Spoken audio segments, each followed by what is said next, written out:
বগুড়ার মেয়ে হয়ে নওগাঁয় টিম জেডের আয়োজনে মেহেদী ইভেন্টে চলে গিয়েছিলাম। শুধু আমি না, আমরা যারা বগুড়া জেলার কিন্তু সান্তাহারের বাসিন্দা, তাদের কিন্তু বগুড়া জেলা থেকেও নওগাঁ জেলাতে বেশি যাওয়া আসা করা হয়। আর নওগাঁতে এত ভালো ভালো ইভেন্ট হবে, আর সেই ইভেন্টের কথা নওগাঁর সব ভালো ভালো সুন্দর সুন্দর কিউট কিউট ব্লগার গুলো জানতে দিবে না, এটা কি কখনো হতে পারে? তাই আমিও জেনে গিয়েছি। বিশেষ করে মাশরুফ আর জুবাইর ভাইয়ের পোস্ট দেখে আমার মনে অনেক কিউরিয়াসিটি হয়েছিল। টিম জেডের আয়োজনে মেহেদী ইভেন্ট দেখবো এবং বাকি স্টলগুলো পরিদর্শন করব। তাই যেই ভাবা সেই কাজ, ছাপড়ি থেকে পাপড়ি হওয়ার বৃথা চেষ্টা করে গুড়ি গুড়ি পায়ে দুই বোন চলে গিয়েছিলাম ড্যাফোডিলস স্কুল মাঠে। ডান পাশে সব মেহেদি আর্টিস্ট গুলো ছিল, তারা মেহেদি ডিজাইন করে দিচ্ছে। সব আপুদের এত সুন্দর সুন্দর মেহেদি ডিজাইন দেখে আমার অনেক শখ হয়েছিল হাতে মেহেদি দেওয়ার, কিন্তু সাথে করে এক গৃহিণীকে নিয়ে যাওয়াতে আমার শখকে কুরবানি দিতে হয়েছে। এসব বিবাহিত মানুষকে নিয়ে কোথাও যাওয়া উচিত না, তারা নিজেরাও শান্তিতে থাকে না আর আমাদেরও শান্তিতে থাকতে দেয় না।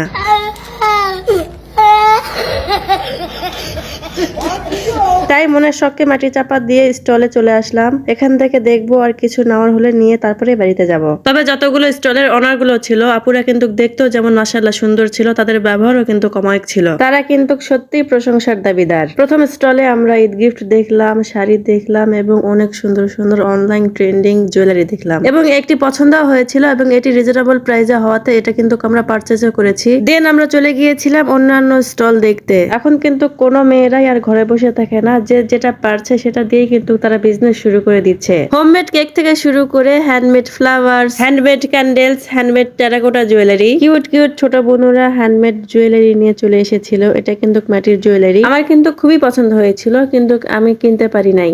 ইনশাল্লাহ ফিউচারে তাদের স্টল দেখলে তাদের অ্যাপ্রিসিয়েট করার জন্য হলেও আমি কেনার চেষ্টা করব। হাতে তৈরি করা এই ক্যান্ডেলস গুলো দেখতে কত সুন্দর, তাই না? খুব কিউট কিউট দেখতে। আমি অনেক কয়টা স্টল দেখেছি এবং সবগুলোই কিন্তু খুব সুন্দর ছিল। তারপরে আমি আফসানার স্টল দেখতে পেলাম এবং এখানে চলে আসলাম। ওর কাছে কিন্তু অনলাইনের সব ভাইরাল ভাইরাল প্রোডাক্ট ছিল। তারপরে ওকে বললাম একটি হাই করে দিতে, কারণ ভাইরাল পারসন। আর ওই কিউট মেয়েটা একটু হাই করে দিল, খুবই ভালো মেয়ে। ওই যেমন কিউট ছিল, ওর স্টলের প্রোডাক্ট গুলোও কিন্তু অনেক কিউট ছিল। আমার খুবই ইচ্ছা ছিল ওর ভাইরাল কালা চশমা নেওয়া, কিন্তু নিতে পারিনি। নেক্সট টাইম নিব, এবার আর মিস দিব না, কারণ কালা চশমা না পড়লে ভিডিও কিন্তু ভাইরাল হবে না।